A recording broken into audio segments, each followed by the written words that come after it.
Hello and welcome back to You Talk Funny, which is the Winnipeg Comedy Festival's little experiment in reminiscence during its 25th anniversary year. We're talking with some of Canadian comedy's brightest minds to reflect on all that has happened over the years. And look who we've got today. Hi. The lovely and talented Seán Cullen. Seán, thank you for dropping by the hotel lobby in front of this massive audience. It's of incredible. Empty chairs. I'm amazed how many chairs you have come to see me. There's actually less chairs than the first day because of tempered expectations, I suppose. That's good. Well, you want to focus your disappointment. So, do you have in your mind? Do you know like how many Winnipeg Comedy Festivals this is for you? I know it's been semi-frequent. It feels like you were almost been like every second year kind of. I'd say probably 12, maybe 12, maybe 10. It's been a while since I've been. The last one is maybe 2001. Oh, really? Yeah, it's been a little bit. Wow. See, they gave me an award for, being a important founding person to the festival. And I thought that meant that I'd never be back because they got what they needed and that they don't need me anymore. So your lifetime achievement was that was it. You're gone. That's usually what happens with a Lifetime Achievement Award. You're finished. But it's not the case. And here I am again. Do you have any, I was going to say, do you have any specific memories of your early time at the festival? But I'll start with this. My earliest recollection of you at the festival was portraying the dead mother of William Lyon Mackenzie King. The greatest. During the Prime Minister's show, which was like, for a new festival trying to establish itself as Canadian, that was as Canadian as a show could get. It was insane, that show. But I kind of love those shows because it's stuff you can never use at any other show again. It's purpose written, but it's incredibly fun to do because I was dressed as, William Mackenzie King's mom. And he believed in, life after death and, seances and all that stuff. And he was for the non-history buffs who might be watching this. Yeah. He, as Prime Minister of Canada, he famously would converse with his dead mother, sort of to help him guide his leadership. That's right. And his dog also, he had a stuffed dog that he talked to. He was a strange man, but he was all through the war years, the Second World War, he was the guy. So it's still on a $50 bill, but a lunatic. Now you gotta really appreciate that, and so it was really fun. What I loved about in those early years was doing those shows that were themed, and so you'd write up a bunch of material that was useless anywhere else. But it was super fun. No shelf life. Yeah, but it's super fun to do. Like it's an assignment, and I remember Brent Budd, who's a huge fan of Diefenbaker, he got to talk about Diefenbaker. So that was great. Ron James was on that show too. Ron James. I don't remember everybody, but it was an amazing thing, like really fun. So can't complain. I love that stuff. And I mean, that performance for me sort of demonstrated how like this is a festival that's largely focused on stand-up. Mm-hmm. You bring to this something half step removed from traditional stand-up. You're as a performer, you come from sort of music and comedy combined, and you come from sort of some sketch. You're sort of have quite a diverse toolbox that you bring to what is comedy for you. Right. Well, I think that what I would liken it to, I think of myself as kind of an entertainer, or a cabaret performer. But without all the kind of, Ponzi, show tunes. But I kind of I like to entertain people, and music can heighten a comedic moment. So I've always enjoyed singing and writing songs. So that's been a big part of my career and my work. But I think I'd probably be better off earlier, like in the 50s or 60s. I would have done a lot better. But But well, you started off as part of like an trio, ensemble, right? yeah, Corky and the the Juice Juice Pigs, Pigs. and at a certain point, you struck out on your own, um, as someone who had been in a deeply collaborative sort of an environment. What was it like to suddenly, become, well, you weren't totally a solo act because you were accompanied a lot of the Yeah, I time, had an but accompanist. it was still, the focus was squarely on you as opposed to sort of sharing the Yeah. Well, load. I it was a very different thing because when you have three people on stage, one of them could pick up the slack of, you don't have to constantly carry the ball, and it's very different, and the energy is different. You can fill a room with energy and overwhelm you could push through difficult shows. But it was very different because I kind of transitioned into doing a character named Dame Sybil, who was this weird, just told stories, anecdotes of the theater, which is kind of what is adapted to be Mackenzie King's mom. And then I started doing stand up strictly and then songs. But it's just because I like so many different things. I didn't want to just choose one. But when I first started stand up, or the Juice Pigs, it was the 80s, and people were like, pure stand up is all that matters. That's the only thing. Everything else is novelty acts. Like everything that's not stand up is like jugglers or, magic acts. If you're And we were in that if you're category. not doing stand up, you're Carrot Top. Is that? That's exactly Yeah. it. And and the Juice Pigs were able to kind of win over a lot of those hardcore, stand ups at the time. But there was always that kind of purist feeling. But we could kind of transition into bigger rooms and different kinds of, like, we could play in colleges and play in pubs and have a kind of musical overwhelming energy that got us into more rooms and got us more work than just the stand-up microphone. Yeah. So when I left that group, it was a bit disorienting because you're always counting on people to be there and fill in and to pull you up if you're failing. And it's a different vibe altogether and a different energy and you have to kind of control all of that yourself. And it was a big transition. So it took a little while to figure it out. But the great thing about the Winnipeg Festival with Laura was running it back then, it was always so eclectic.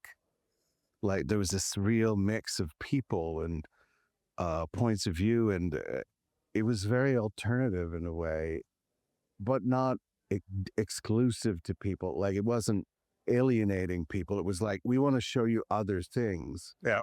that are funny and comedy that you may not see in a stand-up club. And so I was very fortunate to be able to take advantage of that. So most traditional stand-ups can tell you a story about the moment they were compelled to get off on stage the first time, and that stepping into the spotlight and with the microphone the first time, and it's like a very specific moment in their lives.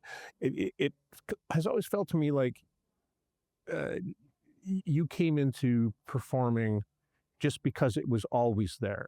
Like I don't know anything about your background or your childhood, but I would bet that music and humor were kind of a baseline of where you come from. Is that fair Well, to say? my mother always made me sing in front of people. And, when I was a little kid, she'd make me sing for my grandparents, and I'd make up songs, and it was silly. And I sang in the choir at church and did theater, like the Theater Guild in Peterborough and things like that. And when it came to, yeah, we came to it from a different place. Like the Juice Pigs were all going to acting school, University of Windsor. So it trains you in a different way. But what I think is different about stand up, is a lot of it comes from not, there's a craft to it, but it's something that you learn backwards. Like you get on stage first when you know the least, and it's really hard. And you'll have to learn to craft jokes and craft a set and get your 10 minutes and then your 20 minutes and then be able to headline. And there's no basic training for it. Like you don't get a do this first and this is how you build a joke and it's all learned by doing. Like it's all watching other people and learning how to do it. And that was what was amazing about, like, there's so many great comics from when we were starting. Like somebody like Mark Farrell, who I love. He loves words, and he would craft his jokes and see this is really an art form what they do. And what we came from was a place where you already owned the stage because you expected attention, Right. because you're an actor and you're walking out on stage, and stand-ups don't have that gene when they start. Like I think they're fun. They like to talk with their friends and be funny, and people who are genuinely funny get up on stage and try it. And a lot of people who are generally not funny get up and try and go, this is horrible and I can't do it. Right. But when you're an actor, you've got this training to be on stage and not ashamed of being on stage. So you already have that benefit of like poise. And what I liked about stand-up was as an actor, you have to go and audition and find someone to give you a job, right? And with stand-up, we could write our own script and put ourselves in it, and then we're up and we're making money and we're doing it in front of people. So that was kind of a great middle way between acting and comedy. So I never thought of myself as a stand-up. I don't write jokes per se. Like my stuff is weird. It's kind of like a stranger to point of view, and like the way I do it is different. It's decidedly nonlinear. Yeah, that's the thing. And I do a lot of improvisation. I like to do that, but that's not really, it's hard to do that and get on TV because TV is all about planning. And like, I'm doing a song tonight and my set, and it's like there's 10, like I've got 3 or 4 emails to say, what is the song? How long is it? Where is it in your set? How many choruses are there? Can you send a copy of the song? Can you send the song? And you're like, yeah, I know you need all this stuff, but it kind of takes the out of it, So your schedule for the next 36 hours, you're doing the 25th anniversary gala tonight. Yes. Which is what you're describing in terms of preparation. Yeah. Then tomorrow night, you're headlining at Rumors. Yeah. Which is like, it's a real stand-up club. It's a very different situation because you don't have a camera on. You can go like, oh, I can just fool around a bit. And I have bits that I do in the comedy, but I never really go, I'm going to do this bit, this bit, this bit. I kind of just drift through it and see what people are liking, and then I kind of lead into that. But I like it to be a lot more loose, Not that there's not rehearsed bits in it, but I like to be able to depart. I like to get people involved and then get them with you, and then you could step off into another place. Well, it's almost like the show, the gala show you're doing tonight. That's a gig for actor Seán. Yeah, and the club tomorrow night is comic Seán. It's almost like they're asking you to do 2 different things. Well, it is it is comedy. What that is, I mean, the gala is a comedy bit, right? It's a set, but you just have to. There's a lot more going on. They're trying to capture it. The best advice I ever got from somebody about doing comedy on television is a guy in Australia who did their basically Saturday Night Live show. And he said, just do everything down the camera. That's the audience. These people here aren't. Right. And that won't work in a gala, but there's something else. It's a TV show. This is good and the people are enjoying it, but there's also this other layer to it.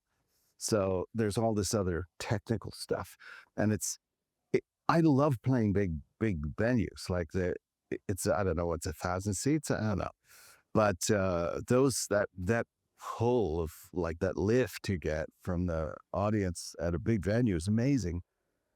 But it's a little more button down, Yeah, because yeah. there's a lot of people you have to please, and not But that they're awful people, but I just there are far fewer people in the comedy club, yeah, but there's it's immediate. it's also a different energy, right? Sure. Like and if you find a vein that you can mine, you could probably get more out of it there than you could in front of the big soft seat crowd. Well, it's like a big ship and a little speedboat. Yeah. Like a big ship is the gala where you're steering it and the waves are bigger, and you're going, oh, they laughed at that, but it's gonna go whoa, whoa, so now I have to wait. But when you're in a little club, you can take them, you can grab them and pull them around and show them different things quickly. So yeah, it's a little more nimble and immediate too. It's like, and I always think of comedy as a conversation. Like there's only one side to it verbally, but emotionally there's another side to it. Reactively, there's another side to it. So you feel their energy coming back and you react to that and it goes back and forth. And that's what it's going the best. There's this harmonic between you and the audience and you're conversing, it's that connection and communication. But it's harder to do that in a big 1,000 seat venue because there's a lot to distract you in there. And if conversely, there's an expectation of stodginess that is different. Not they're all different and they're all good.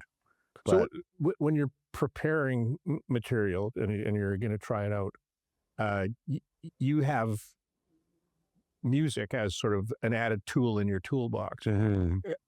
How do you sort of figure out creatively when it's time for there to be music in what you're doing? well, it's easier to just do like when you're doing a set here for the gala, I would just do one at the end because it lifts, like it's emotionally bigger than talking, singing. Yeah. So I kind of build with the material I'm doing to a point where this song makes sense to do. Like the other night, I did this gala for Guillermo del Toro. He was getting an award. Oh, wow. So I did a bunch of stuff about, I did some comedy about, you're a weirdo, Guillermo. Why are you such a nice man, but do these totally weird, disturbing movies?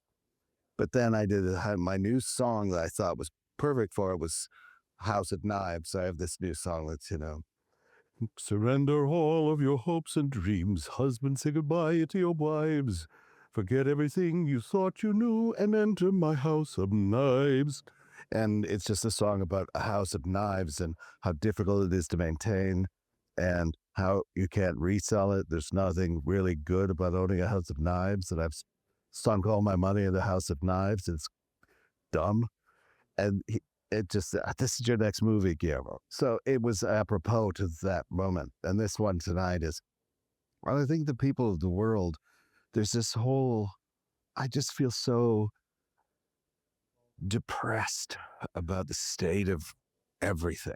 Like it just seems like when you started this festival 25 years ago, there was this kind of hopeful pocket in the world where it felt like anything was possible and things were going well right after 9/11. Yeah. No, well, no, it wasn't. No, it was just this kind of people were being good to each other. There was kind of like you have to respect each other's differences and support yourself. People came together, and now it's just so divisive and awful and miserable. Yeah, no social media, which I think exacerbates everything bad about the world. I think it's one of the worst things that's ever happened because you can go find people who hate the same thing as you. It used to be you were a weird psychopath and you'd be alone, right? You'd be out and you'd sit in your hut and you'd be left alone to be a miserable psychopath. But now you can find other psychopaths Well, and get together and talk about it. I read a piece in the New York Times a couple of years ago about the framers of the U.S. Constitution. Like they knew that there were going to be pockets of rebellion, unrest, and sort They of were craziness. dealing with a divisive world. Yeah, they built the laws of and the republic in a way that communities could deal with that, but they never bargained that all those people would ever be able to find each other, and now they have. Yeah, And that's it's a problem that they haven't solved in their document. So no, it's outside of the world of possibility for them. Like it was never an issue. If some guy in Tennessee back then, he had an axe and he'd go and chop some trees down, and that was about it. Yeah. That's about as angry as he'd get. he was never going to find the angry guy but in I mean, Georgia. then you've got attacking the Capitol on January 6th. All these nuts found a way to find each other. But that's beside the point. So this is like a complete divergence from everything that I wanted to talk about. But in that vein, comedy performers sort of with the rest of the world went through COVID and all the lockdowns, but during the interim, when performing in front of crowds of people sort of wasn't available, all of the audience people were like in their houses, living on their computers, getting polarized, getting angry. So when that all ends, how do you as a comedy performer sort of reconnect with the Well, it's a with the really funny? funny thing. Like it's true. Like that 2 years of being home with yourself, it became a real incubator for bad feelings for a lot of people. And to be really like, this is what I hate, and who did this to me, and all of this stuff. Yeah. And afterwards, people, when I do stage comedy, I find that there's so many more people who interrupt you on stage, like, and feel like they're part of the show, like, and they just have to talk. And They it's feel like something that, like, there's always been hecklers, but it's not heckling. It's just, this isn't like a straight up conversation with you, but they want that. Me once. Yes, that you and I. Oh. they feel like they're living in the comment section of something. Yeah, and it's like this weird, like, I don't care about your opinion about this specific thing. Like, it's a show. There's a barrier in a way. Like, you've got, like, I was just talking about being in conversation, but it's not. There's a tacit part for them. You prepared this thing. It's a monologue. Yeah. Well, and I found it's very weird that that's happened a lot. But also, people think their opinion is important and has to get out there immediately. And before social media, you had to learn to read, then write, then send a letter to the editor, and then maybe they'd look at it and go, "This is a stupid take," and it would never get on to into the paper. Now it's immediately out there and discussed. Yeah. No matter how stupid it is, you have a voice, and it's not good. Like, it's just not good. So that kind of everything I say is right, no matter, even if it's wrong, or like I deserve to be heard, it makes it hard to do comedy. Sure. Because everybody has their take and they think you should know about it. But, and it also, like, I'm not a political guy. Like, I don't do that.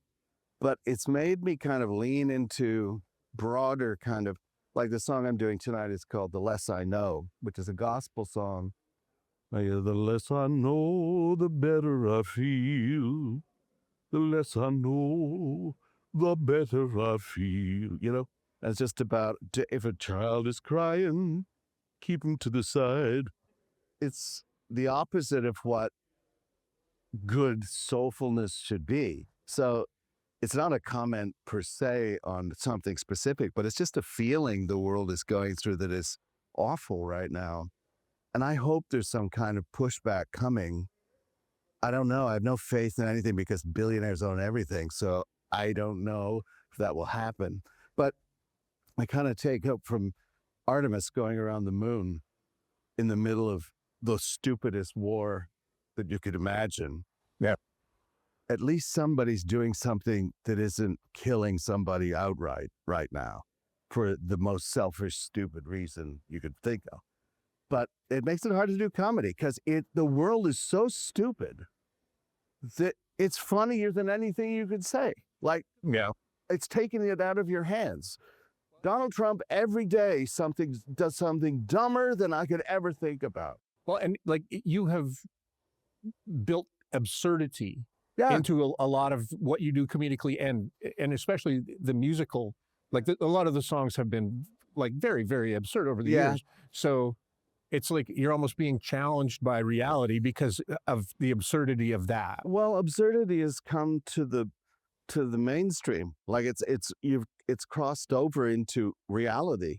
You know, the things that Donald Trump does daily, like putting himself up as Jesus healing people in hospitals on the website of the White House. The White House website AI videos in themselves are some of the most insane, ridiculous. You'd think this would be a great comedy sketch, every single one of them, but it's real. And it's hard to take. I don't know what to think. And somehow has become normal. Yeah, well, that's his genius. He's made you not understand. Like, you can't trust any media. You can't trust any image you see. You can't trust. He's undermined your faith in every medium that you see. So in a way, does that make comedy and a festival like this even more vital? Or vital? I think always comedy is vital. Always. It's a criticism medium. And people need to laugh. Like, the worse things get, the more people need to laugh. One of my favorite movies is Sullivan's Travels, which is a great old black and white movie. But this guy makes frivolous, silly musicals, right? It's in the 30s, and everybody's poor and broke. And he says, I've got to make real movies. I'm going to go out and see how real people live. So he dresses as a hobo, gets hit on the head, forgets who he is, has his ID stolen. He can't get back to his job as a director at Hollywood. And he goes to prison, and he gets into prison, and all these guys are miserable. And they go into on movie night, and they put on one of his movies to watch. And he sees how happy it makes them. And he's like, that's what I should be doing. That's the point. You know, me and my meaningful things. It's about joy. Like, people need joy to live, you know, and this is why at this time, I think you can get angry and be like, there's so many people online who are angry and funny or whatever. I just like to be silly. I like to bring silly into their lives and make them just forget about important things for a while, because you can't live that way all the time. And that feels like we're being forced to constantly deal with terrible, dark things. And then over the next couple of days, you're going to provide 2 opportunities for that. Wow. So thanks put it that way. Thanks for coming and doing that. Thank you, sir. And thanks for doing this. It's always a pleasure to see you. We're on YouTube. Oh, are you? Oh.